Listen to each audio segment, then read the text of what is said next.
come to, we are familiar with this word when on 12th of May 2020 Prime Minister uh, Narendra Damodar Das Modi have uh, came live, and he invited and he urged all the people to make India an Atmanirbhar Bharat.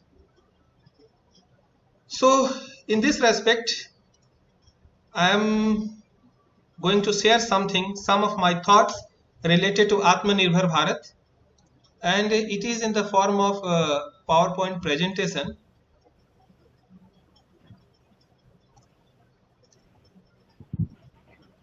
Is it visible? Yes, sir. It is coming. Okay. Now, Atmanirbhar Bharat, the road ahead. So the first thing and the basic question that comes to our mind is, what is Atmanirbhar Bharat? So dictionary meaning of this word Atmanirbhar is making India a self-reliant nation. Another question is, what is self-reliant? So I just searched into the dictionary and I found that self-reliance means reliance on one's own powers and resources rather than those of the others. So means we have to be dependent on our own power and our own resources, and we should not be dependent on others. Okay, but the question is it possible now that a country or a society is only dependent on its own resources, on its own power, and is not dependent on others? And the second question, which is obvious, is that was India an Atmanirbhar nation in the past? Okay, here I am using the term nation, Atmanirbhar nation, not country, because country have a certain geographical boundary, but nation is the emotional attachment. So India or the Bharat was a nation since the Indus Valley civilization or prior to that, but as a country it emerged as a country maybe somewhere around 300 BC, when this Chandragupta conquered the entire country from north to south and east to west, and then make given the term Akhand Bharat. So this was the first time that India emerged as a single country in 300 BC, and it lasted till the time of Ashoka, and then many more uh, uh,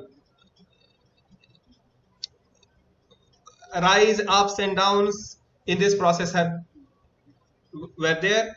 Mughals tried to conquer it.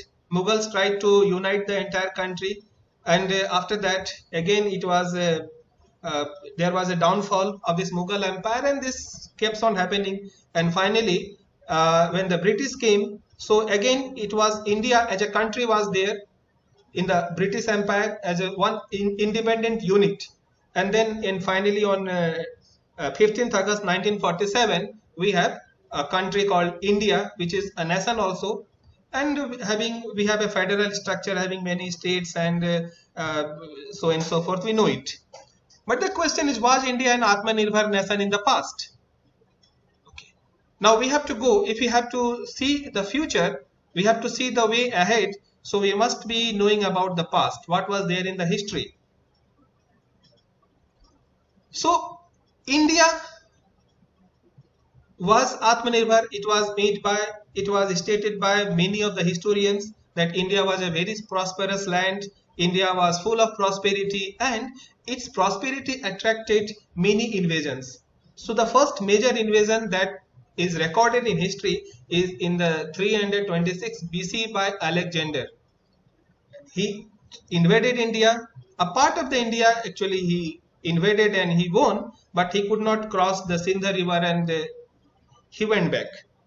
So this was, and then after that, many invaders came, like Muhammad bin Qasim in 711, and then Muhammad Ghaznavi, then Muhammad Ghori, then Khiljis, and then Cholas, and then Mughals, and then finally British.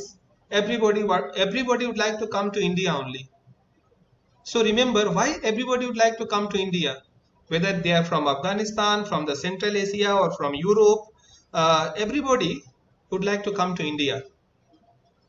Portuguese also tried to come to India, and they sent Columbus to discover a sea route from Europe to India, but ultimately he landed at America. And 6 years, it was in 1492, and then 6 years later on, in 1498, again Portuguese sent Vasco da Gama to discover a sea route from India, from Europe to India. So all this, the developments, in brief, I am just stating that all these developments, that everybody, whether it is the Europeans or the Arabs, Afghans, everybody would like to have their settlements in India only. It itself is a testimony that India was a prosperous land, because during that time, during the same time period in history, there must have been some other settlements. People were there in Europe also, people were there in America also, Africa was also having some human settlement. But why everybody would like to come to India? What was so special about India? Definitely there must be something special which India was having, that everybody would like to come to India. So, though many historians have also recorded, economists have also given so many theories, and so many recordings are there, that India was a very prosperous land. But I just want to say from this invasion theory that actually nobody would like to invade a place which is a deserted place. Everybody would like to conquer, everybody would like to go and establish their settlement only at a place which is a very prosperous state, very prosperous place. So all these invasions, one thing is clear, that India was definitely a place which is attracting lot of people, lot of foreigners and lot of traders, and everybody in the process was trying to come and settle down at India. Okay. So this was all this invasions. And what was there in India's international trade? Around 30% of the international trade, it was controlled by India. This is the recorded history. So far as the recorded history there until 18th century, 30% of the international trade. Some of the historians, they write 23%, some of the historians, they write 27%, some of the historians have even gone to the extent of 33-34%. So roughly I am taking an approximated figure that around 30% of the international trade that was controlled by India. Today, in spite of so much of the development, so much of the liberalization and privatization, we are able to contribute only 3-4% of the international trade. But in 18th century, 30% of the total trade, international trade, was controlled by India. Okay. Now, what was the product that we were exporting? Everything, whether it is textiles, it's cosmetics, it's spices, it's food grains, it's animal product, whatever was there, everything was in fact produced in India, and it was exported to the rest of the countries. Like Arabs, they used to buy from India, and then they used to sell it to the Europeans. So Arabs were in the were actually the middleman between Indians and Europeans. So that's why Europeans, they try to discover a sea route so that they can avoid Arabs and they can come directly to India, and then they can have a trade with the Indians. So this was the situation of India's international trade.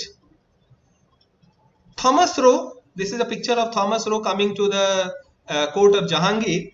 So Thomas Roe came to India in the year 1599 during the period of Jahangir, and actually he got license to have a trade with India and Europe. So this was how the Britishers came to India. But this is not the first time that Britishers came to India in the 1599 and 1600, that is in the form of East India Company. Britishers were in India, but that is through land route. From the Europe to the Central Asia, then Afghanistan and India. This was the natural trade route of India and Europe. But Europeans were not directly coming to India. It was through the Arabs, and then when the sea route was discovered, then they started directly coming and directly trading with India. So this was the situation of India's international trade, a very dominant position. And what was the thing that we were importing?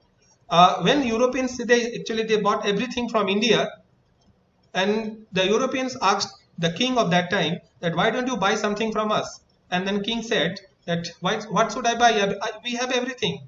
So finally the Europeans insisted that please buy something from us so that we can also, because the ship that we are bringing from Europe to India, and from India they are going back to Europe with a lot of goods, products and commodities, but from Europe India they are coming empty.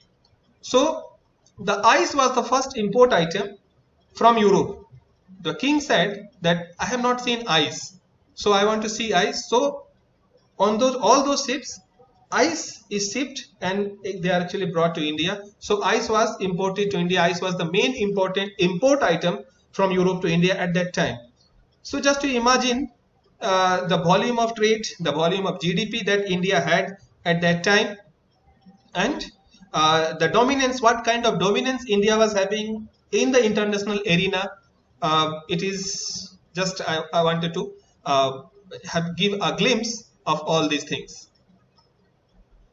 Another interesting thing, economic model of those time was that every village was an independent economic unit.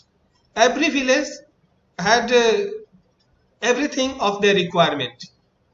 Every village have some people like who will be doing the job of washerman, somebody will be doing the job of blacksmith, goldsmith, milkman, some farmers will be there, some other artisans will be there, potters will be there. So whatever will be the requirement of a person's daily necessities, everything is available in the village itself. So village itself was an economic unit, and it was an independent economic unit. Some of the historians, they have gone to an extent to describe this phenomena that every village was an independent country. It was operating in a way that as if it is an independent country. So every village was independent. So today we are talking about self-reliant India or Atmanirbhar Bharat. So we, up to 18th century, all the villages we are having were Atmanirbhar from in that perspective, because all the villages were generating everything of their requirement in the village itself, and very minimal dependence on outside world was there. So that was there. So far as this economic education system was there, Lord Macaulay in his report, which is presented in British Parliament, have presented it that every village was having one school. Today we are talking about we have to spread education, we have to open new schools, we have to open new universities, but till 18th century every village was having their own school. And remember, if you just go back into the history and if you just read minutely, all these schools were independent of the government interference. Means there was no interference of the state.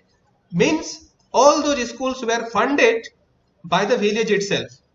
Means all the village has the responsibility to run and maintain that school. So every village was an independent economic unit. Okay. Now we have so much of the prosperity, such a wonderful economic system, such a wonderful economic model, academic model, education system was there. Then what went wrong? There has to be something went wrong. That's it. That system was devastated, it destroyed fully. Okay. Now this is a picture which is showing, which is describing. Actually, this is a picture of this Battle of Plassey. June 1757, between Sirajuddaula and Robert Clive, this Battle of Plassey was there, and this is a turning point in the history of India's political history, economic history, and it is a new era of domination, slavery, and hypocrisy. We can also say it's a beginning of that.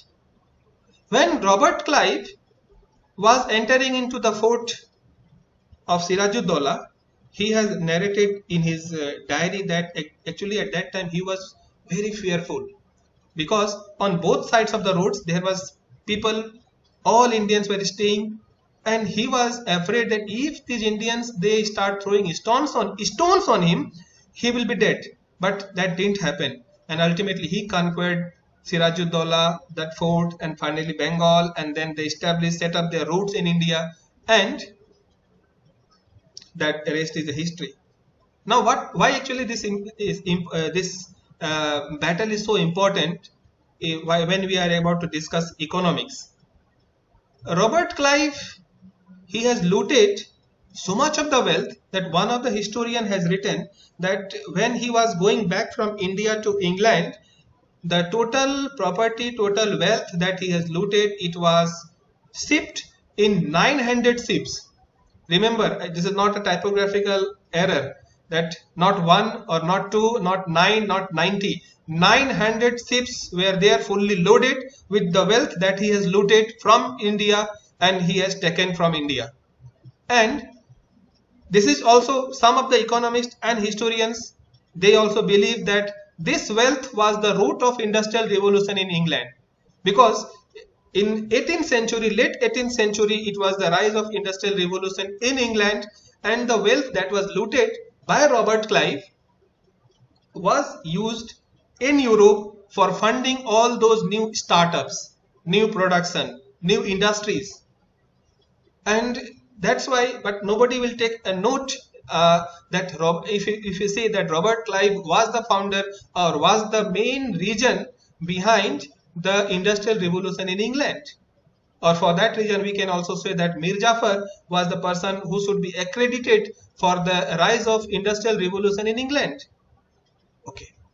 Now, when this has happened, obviously what will happen? Because normally in Europe it will be the industries, the machines, which has, because of lot of capital, they had good machines, they have sophisticated weapons, they have all those machineries and plants, and they started production. Their products were not being sold into the Indian market, because India was definitely a big market at that time, because for selling your products you need market, and market means a customer should have a purchasing capacity. And remember, India at that time also had a huge buying capacity because people were prosperous. So what they did, they started destroying indigenous industries, and that is recorded everywhere in history. We have learned in history that what was done by the Europeans, like cutting off the hands of the artisans of Dhaka and then destroying these indigenous industries. And there are many such stories, whether it is Dhaka or Muradabad or in UP or Bengal, even South India. All these local indigenous industries were destroyed by the British, and finally we were made slave to their product, their education, their culture. Not only politically we were made slave, because our education system was also destroyed by Lord Macaulay. Just I stated that village as an economic unit, so every village had an independent school run, funded and maintained by the village itself. So that system was destroyed by Macaulay. So we were made slave intellectually, we were made slave politically, we were made slave economically. So ultimately the Britishers had a full battery of slaves in front of them, and they can do whatever they wanted to do in India. Okay. Now, once these indigenous industries were destroyed, then the selling European made products in India will become easier, because Indian products were cheaper. I do not know whether it is cheaper or not, but it was a quality product. So it was very difficult for the Europeans to sell their products in India. So once these indigenous industries were destroyed, now it was easier for them to sell their products in Indian market, and which they did. And some of the economists and some of the historians also say that in fact it was we the Indians who were paying for our own miseries. Because if we are buying an European product, a product which is made in Europe, so that same product will be, the same money will be used against the Indians. So indirectly or directly also, we are responsible for our own miseries. We are buying European product and we are paying for our own misfortunes. That was also some of the historians, they have documented. So this was one part.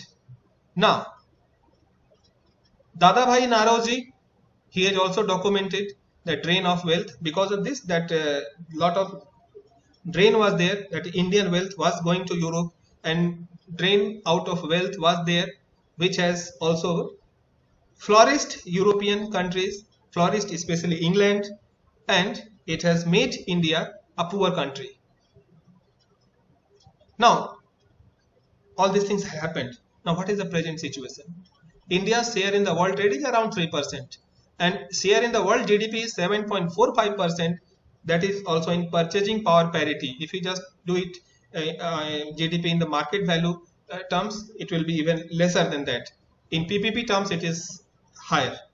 So, from 30% of world trade to 3% of the world trade, not even 10%, we came to that level, and we are saying ourselves that we are progressing. Okay. Now, when we have to think about the road ahead, how we can become a self-reliant nation and how we can bring back the past glory. So when we talk about these factors of production, our Prime Minister Narendra Modi have declared certain packages, around 20 lakh crore package for Atmanirbhar Bharat. It was there. Now, whether giving of this package can make India Atmanirbhar, we know that there are 4 factors of production: land, labor, capital, and organization. Land is with us. Land is all the free gift of nature is credited as land. We have laborers, some skilled labor, some unskilled labor, that is with us. Capital is given by these packages, MSME packages. So capital is also with us. But what about the organization? What about the entrepreneurship? Because remember, this land was already there. Since independence we had land. Since its independence we had labor. We have labor rather. We have capital. India is not a capital scarce country. Forget the thing, that jumla that we do not have capital, we do not have resources. We have capital. And I can argue just 2 arguments I will put forward in this support, that the quantum of money in the Swiss bank deposited by Indians. First thing is that it itself is a testimony that we have tremendous wealth. So there is no dearth of capital. Second, that is, forget about the black money. Any issue which is brought by any company, initial public offer, and on an average, if it is a good public issue, then that public issue is oversubscribed to the tune of 60 times, 70 times, sometimes 100 times. It itself is a testimony that we do not have dearth of capital. There is abundance of capital. But what actually we need and what actually we are lacking is the entrepreneurship. Why? For a project which is a 10,000 crore, 10,000 multiplied by 70 number of investors are actually applying for shares in that project. It means that we have the lack of entrepreneurial capacity, but to the extent of 70 times. We need 70 more number of entrepreneurs, but only one entrepreneur is bringing that IPO. So factors of production has to be very carefully examined, and it has to be, there has to be a synchronization between the different factors of production. Now, in the new socio-economic and political situation which has arisen out of this COVID pandemic, lot of workers have left the cities because of the shutdown of industries, and now they are coming back to their original places in their villages. Fine. Remember one thing that I always kept on telling, that when those workers, they left their village 15 years, 20 years, 25 years back, at that time they were unskilled laborers. But when these workers are coming back to their villages, they are skilled laborers. One report says that there are people who migrated, and their number is 4 crore, a rough estimate, 4 crore people have migrated from the cities to the villages. Okay. Now, when these 4 crore people migrated from cities to villages, they are not only coming with their empty stomach, they are coming with their brain, and they are coming with their hands, and they are coming back with their skills and experiences that they have earned by working in some of the factories, some of the industries, some shops, or doing some their own activity over a period of time in those places. So they have experience. And when actually I had a discussion a few days back with one of the rural people, farmer, and he was saying that nowadays people, those who came back from the cities and now they are settled down in villages, now many of them have started buying their own tractors, farm equipment. So one problem that we have criticized Indian agriculture always is that we had lack of farm mechanization. We have mechanization, mechanized farming is not there. But now when these farmers are coming back, as I told you, they are coming with their skills and experience, and they are also coming, not all are coming empty handed, some of them are coming with capital also. So now this capital is, now when it will be invested in the rural areas, now I am very hopeful that it will transform the entire scenario in the rural area. Remember, when we have to do something new, when we have to produce something new, the people has to come out of their comfort zone. Till now, India was not a manufacturing hub. The farmers were not producing, the people were not producing anything because everything was available very easily. So if I have an option to work in an industry for certain period of time, I will work. I will not use my brain to create something new until and unless I am forced to. So now this forced migration, forced unemployment may compel new entrepreneurship, new startups in tier 2, tier 3 cities in the rural India. So this is how the entire factors of production, they need realignment, reconfiguration, and it is happening. The result of which we can see maybe 5 years down the line, maybe 10 years down the line. Some of the results may be visible immediately, maybe 1 year or 2 years down the line. But this is the new changing. The dynamics are changing. That is for sure. Then what will affect this changing dynamics of factors of production, and how this new people can be brought back to the mainstream production or manufacturing. Another thing is the nudging. Nudge theory is given by Professor Richard Thaler in the year 2017. It was given long back, but in the year 2017 he got Nobel Prize for his nudge theory that is related to behavioral finance. So nudging, that is incentivizing people to do some work. So I think I see this MSME package or this 20 lakh crore package, which is known as the Atmanirbhar Bharat package, is a way kind of nudging that you start some industries and the government will be giving some incentives in some form or the others. So that is one kind of nudging.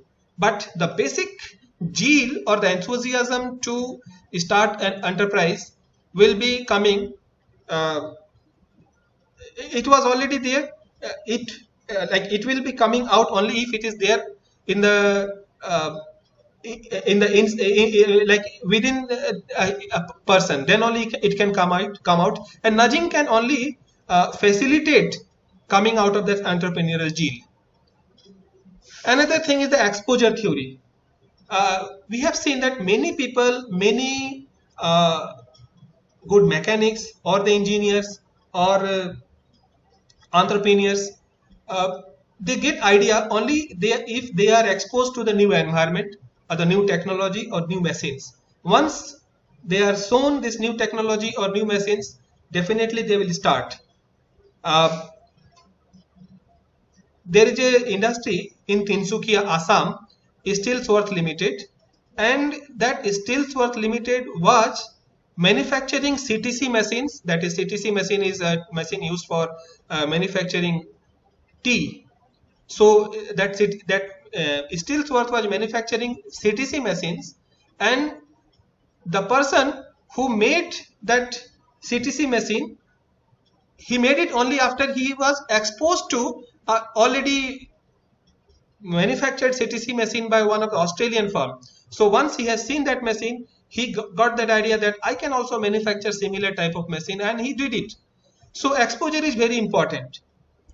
So government, if they want to cultivate the entrepreneurial skill and zeal among the people, they should give exposure to the people, and they have to decide the mechanism of giving exposure. It can be by industrial visit, or it can be by calling this industry mela, or anyhow that exposure has to be there. Karl Marx and Jamsetji Tata, both of them were exposed to the Manchester cloth mills. Both of them entered into the Manchester cloth mills together. They were exposed to that environment, and when they came out of that factory, Karl Marx have seen the exploitation of labor, and he said that these industries are good, but they are exploiting labor. And ultimately he has started writing on this exploitation of labor, and finally he came up with Das Kapital and Communist Manifesto. Jamsetji Tata was also exposed to the same environment, and he said that though they are exploiting labor, but they are creating wealth for the country. And if this exploitation part is taken care of, which exploitation is eliminated from the system, it can be a wonderful model. It can be a wonderful wealth creation model. And he started, when he came back to India, and he started his own industries. And then he started Tata Steel, he started Telco, and then he established Indian Institute of Science. These are the three things that were set up by Jamsetji Tata, with the very first three industries that is set up.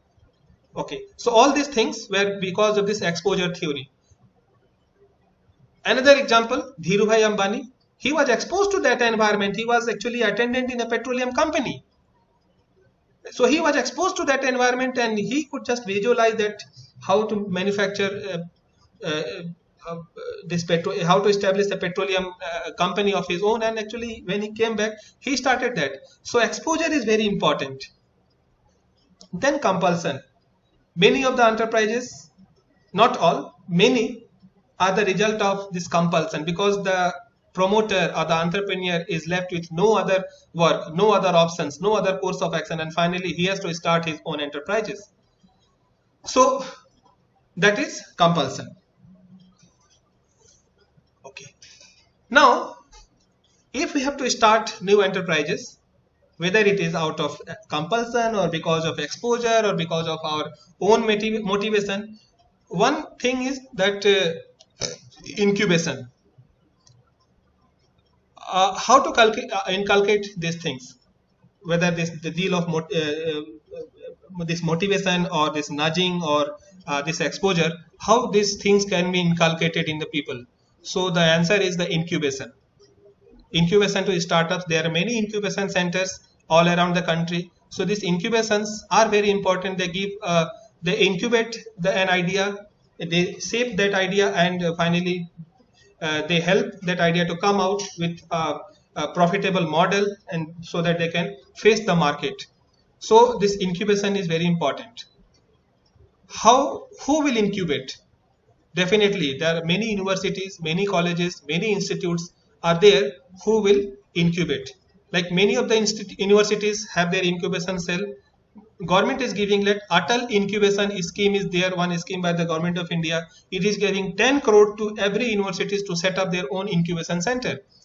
10 crore to college to set up their incubation cell or to institutes. So your college can also apply under that scheme, Atal incubation scheme, and you can have an incubation cell in your college, and you can also help these startup entrepreneurs. One idea, today morning I was discussing with one of my friends, and I came up with an idea that we think of using this MP or MLA, local area development fund, for incubation.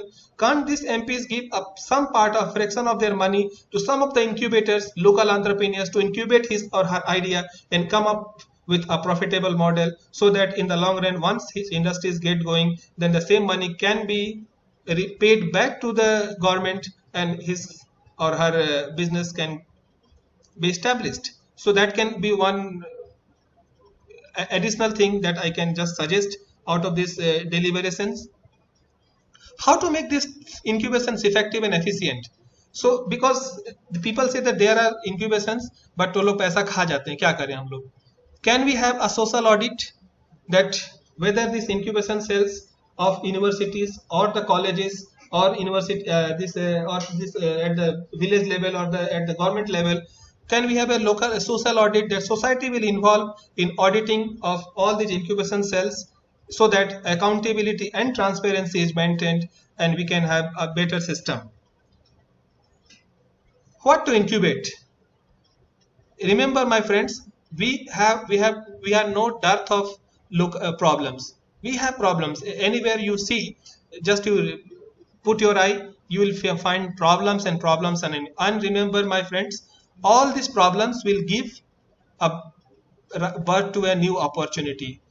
Just to try to solve an existing problem, that can itself be an excellent business model, and it can be an excellent business model and profitable business model, whether it is a traffic jam, whether it is a waste disposal, whether it is supplying food, or it is maintenance of the supply chain. Any problem, just to take up any problem and try to solve, genuinely try to solve or bring a solution for that problem, that will be a wonderful business model. Question is, why India is not as rich as USA? Some of my students, they asked me a question like, why India is not as rich as USA? Sir, why India is not rich? And the answer I gave to them, because we do not have companies like Google. We do not have companies like Microsoft or Coca-Cola or Walmart or General Motors or GE Electric. We do not have those companies. So now, why these companies are important to make a country rich? Because these companies are creating wealth, and wealth ultimately is not only for the shareholders. They are creating wealth for their employees, they are creating wealth for all their suppliers and their stakeholders. They are creating wealth, and in the process everybody is getting rich. So if we can have, because this Google or Microsoft is run by an Indian, but it's not an Indian company, it means that we are very good managers, but we are not very good entrepreneurs. So all that India needs is to have a battery of entrepreneurs who are very motivated, come up with new ideas, and they can start their own enterprises, and in the process they can make India a prosperous nation. And all started at local level to solve local problems, whether it is Google or Microsoft or Nestle or Walmart or General Motors or GE. All these companies, initially they started at the local level to solve local problems, and in the process they become a global brands. In India, we have heard the name of Sapna Chaudhary, very popular dancer. Now if you just see in YouTube what kind of dances she is doing, what kind of dances she is performing a very local Haryanvi dance, but it is her conviction, it is her dedication that makes her a national brand, Sapna Chaudhary. So don't think that by concentrating at the local problems you cannot become a bigger brand. Concentrate at the local level, and gradually you can become a better brand. That I call it as Ganeshji model. Ganesh, he concentrated at the local level, and that becomes a global brand. You need not to travel the whole universe to become the first. You just concentrate at the local level. That itself will be giving you a lot of opportunity, lot of possibility, lot of new avenues to do business. So, and then in the process we can serve India, and we can help India to be a richer country.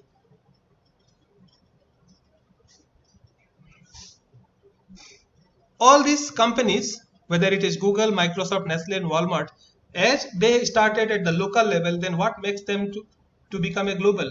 And if I ask you, what was the first export item of USA?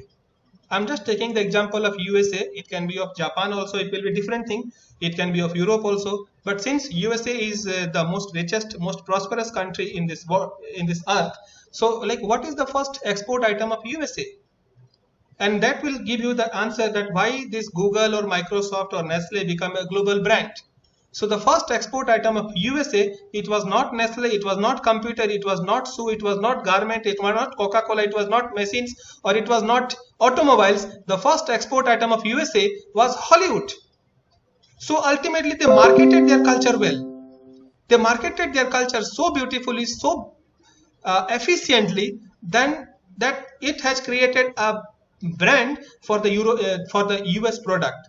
For it has a positive brand image for the US product, for US services, for the US citizens, US as a sovereign nation, and ultimately their local brands become global brands because अगर Hollywood की एक picture में hero अगर Nestle की coffee P रहा है so and that Hollywood picture is also telecasted and it is broadcasted in India, so everybody like to have the same kind of looks. अगर उसमें हीरो ने नाइकी की shirt पहनी है, नाइकी का किसी एक का जूता पहना है, so everybody like to have the same kind of color and taste. So that Hollywood was the first export item. Now the question is, can we market our culture either through movies or through other things? Some of the organizations like ESCON is doing it well.